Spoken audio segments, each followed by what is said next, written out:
Federal Drive is presented by GEHA, Government Employees Health Association, proudly providing health and dental benefits to federal employees and their families. Visit GEHA.com. The Defense Department's planning, programming, budgeting, and execution system, it looks pretty much like it has for decades. This more than 1 year after a congressionally chartered commission came out with a long list of ways to reform it. Well, this year, Defense Secretary Pete Hegseth at least paid lip service to the idea of PPBE reform. So what's going on? Well, we turn to the CEO of the Society of Defense Financial Management, Rich Brady, who joins me in studio. Rich, good to have you in. Great. Thank you very much, Tom. Glad to be here. And let's begin with the beginning, just the 30-second version of what PPB is and why reforming it matters. Yeah, well, PPBE, or the Planning, Programming, Budgeting, and Execution System, is the resource allocation system for the Department of Defense. It's how they decide how to spend roughly $850 billion per year, and they usually look out over about a 5-year period as well. So they're dealing with a lot of money, large amount of dollars, plus systems and programs, manpower, operations that underpin all of that. And it's a disciplined process. It requires people to think ahead. What is the drawback of it in the 21st century? The drawback, I think, is that it was built at a time, Robert McNamara came into the Pentagon in the 1960s. It was built on that kind of industrial management mindset, a very linear process.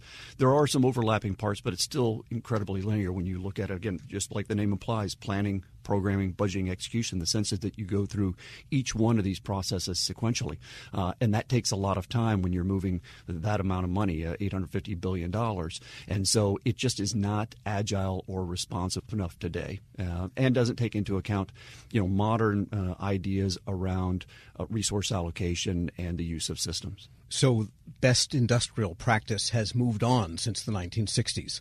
Exactly, yeah. It's definitely a throwback to mid-20th century management thinking. So somehow this relates to the Pentagon's often expressed desire and manifested in a lot of programs to get technology into the slipstream faster so that they can modernize more quickly their weapons platforms and so forth.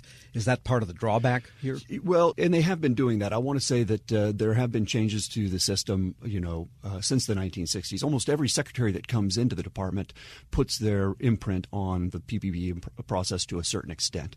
But most of those changes have really been marginal changes. And where technology's been inserted, it really hasn't been scaled across the entire process. It's just in pockets or down in each individual service or defense agency. And so what I think we're looking at now is a period where there is going to be bolder change and change across the entire process instead of in stovepipes within it. Because the commission made, 28 recommendations, and it's a big, long report. I'm just looking at the 2-page version. And there are a lot of small steps there that could just make things easier as they are, like a common analytics platform, so everybody's looking at the same data, which is a big problem for DoD. But then it all adds up to replace the PPBE process with a new defense resourcing system. That seems like a heavy lift if all you're doing in the other 27 steps is tweaking, with analytics and better data and so forth. Right. Yeah, there's definitely some low-hanging fruit there. And I think the department, the last administration was getting after some of that. The new administration is starting to take a look at what the last administration was doing. The teams are still in place. But just on that point of looking at the systems, I mean, there's hundreds of systems that are in place right now, not just financial management systems, but a lot of feeder systems as well, logistics systems, maintenance systems, human resources systems. All of these things have to be looked at. And so that is kind of a monumental task, just getting to a smaller number of systems. And if the goal is getting to a single system, it would be very difficult because of a lot of the dependencies. Actually, on the naming, the defense resourcing system, that might actually be one of the easier changes to make. And coming from an organization that just 2 years ago was the American Society of Military Comptrollers, now we're the Society of Defense Financial Management, I do believe that rebranding of the process is important to kind of move away from that industrial mindset that we were in to a modern system. Sure. And what can the Pentagon, what can the controllers do and so forth on their own versus what is statutorily required to change it? Yeah, so great question, because if you look at the recommendations, as we like to say, there are things that are below the line and things that are above the line. The below the line are things that the department can do, themselves, can implement right away. The above the line are issues that require some type of legislative change. And so the department, that was the first thing they looked at was, hey, what can we do internally here? Can we use data better? Can we use modern analytic systems and implement those? Can we leverage all of the authorities that we have that Congress has already given us and push those authorities down to lower levels? I mean, like in any organization, we like to aggregate authorities and power to the highest level. A lot of that can be reversed and pushed back down. We're speaking with Rich Brady. He's CEO of the Society of Defense Financial Management. And the effect of PPBE reform, I can think of three big effects, and you can tell us what the real goal here is. Make it easier for people to do their work so that they can plan better and more effectively. It can also maybe result in better accounting, so maybe at some point the Pentagon could get that clean financial audit it's never been able to get. And then at some level it has to improve the readiness and lethality of the department itself to deter and win wars. Yeah, I think the last point, really delivering warfighter capability is probably the most important. And it's not just delivering it, but it's delivering it at speed. We are in a great power competition right now. There are peer and near-peer competitors out there that are delivering capabilities faster than the U.S. military and the industrial complex is able to, and we need to speed that up. And part of it is the process that we have, this very linear, dated process that needs to be improved, needs to be more agile, needs to be more responsive, and needs to be more focused on the warfighter. Because this manifests itself in a lot of ways, not just the inability to get that clean financial audit, but the slowness, the erosion of the industrial base. It takes 20 years to get a carrier from Kiel to where it's actually used in warfare. Fighters are deteriorating and we can't seem to push them out the door properly.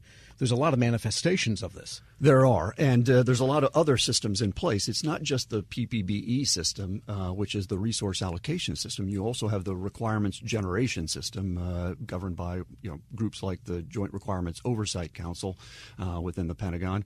And then you've got the acquisition management system, which is run by the acquisition contracting community. So all of these three systems really have to work in concert to deliver that capability. And there have been efforts, obviously PPB Reform Commission looked at that process. The 809 panel a few years ago looked at the acquisition system. There's talk now about do we need to have a more fulsome look at the requirements generation process and system and how the requirements are generated. So the ultimate goal is to align your requirements process with your resourcing process, with your acquisition process, to move requirements and what your ultimate outcome, that warfighting capability, through the process quicker and get that delivered to the people downrange. And it's a huge lift, and it seems like that alone, those aligning procurement and finance and so forth, would occupy a couple of terms if we had a two-term defense secretary, as we did with McNamara. I think it was the last one to ever serve that long.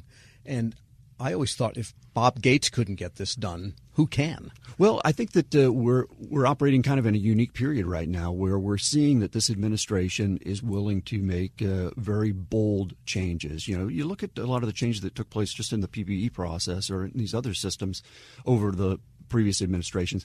Most of the changes were fairly marginal, kind of around the edges. And I think we're at a unique time right now where there's an opportunity for bolder changes. And I think that's what the new administration is looking at when they look at those 28 recommendations. I think in the past we thought, hey, they'll probably go after some of the low-hanging fruit, the easy stuff. I think this administration is turning that on its head and is like, let's go after some of the bolder issues here. Interesting, because getting back to the figure you cited, the budget, $800 billion or so and rising, probably $1 trillion in a few years. But a lot of that is fixed cost in their plant, in their rent, in their utilities, in their salaries and pension costs. And so the variable costs are a much smaller section of that. Would they be wise to look at those as a way to apply this and get this rolling out, a new resourcing system for the things that are variable year to year as opposed to the standing kind of fixed costs. Yes, and I think that's, if you look at some of the recent orders that have come out of the Pentagon, they're looking at getting after some of that fixed cost, the overhead that's within the department, to give them more trade space. Because, again, when you look at when they build the budget every year, the aggregate amount of what they really change is a very small percentage. Probably 2 to 3% actually changes because those fixed costs, when you start even buying a carrier over 20 years, that's really kind of fixed in place. You don't have a lot of wiggle room there. And so they're looking to increase that annual trade space that they have. But to do that, you need a more agile process, one that's you probably need less people involved in it because it's grown up over 50, 60 years now. There are whole institutions within the Pentagon that all they do day in, day out is work to build this. I think you're going to see a lot of streamlining of those processes, fewer people involved in the development of this, recognizing that the trade space, to your point, is pretty small. Right, and I was going to say, too, that the group that you represent, Defense Financial Management, if you look at what the defense enterprise says about itself, war requires the expenditure of blood, iron, and treasure. You are the treasure people, which pays for the rest of it. And I imagine this is something that for the average comptroller of a department or a unit, a component, or someone in financial management anywhere probably wants this as much as anybody. Absolutely. When we talk to people over the last now 3 years about PPBE reform, and it's one of the reasons we at SDFM created a PPBE reform task force to parallel what the Legislative Commission was doing, because our members were very interested in it. They wanted to be updated. They wanted to be involved in the process. We ran a number of surveys because this is of great interest. They want a more efficient system. They want a more responsive system. They want modern systems, financial systems that they can use. Yeah, the people dealing with the spreadsheets are the ones that feel it the most acutely. Absolutely. And probably the number one issue they brought up was, how do we solve the issue with the continuing resolutions, which I don't know that there is a solution to that yet, but that was the number one issue that always came up. Well, Congress has to have its own PPBE and fix that. Absolutely. Rich Brady is CEO of the Society of Defense Financial Management. Thanks so much for joining me. Thank you, Tom. And we'll post this interview along with a link to more information at federalnewsnetwork.com/Federal Drive. Hear the Federal Drive on demand. Subscribe wherever you get your podcasts.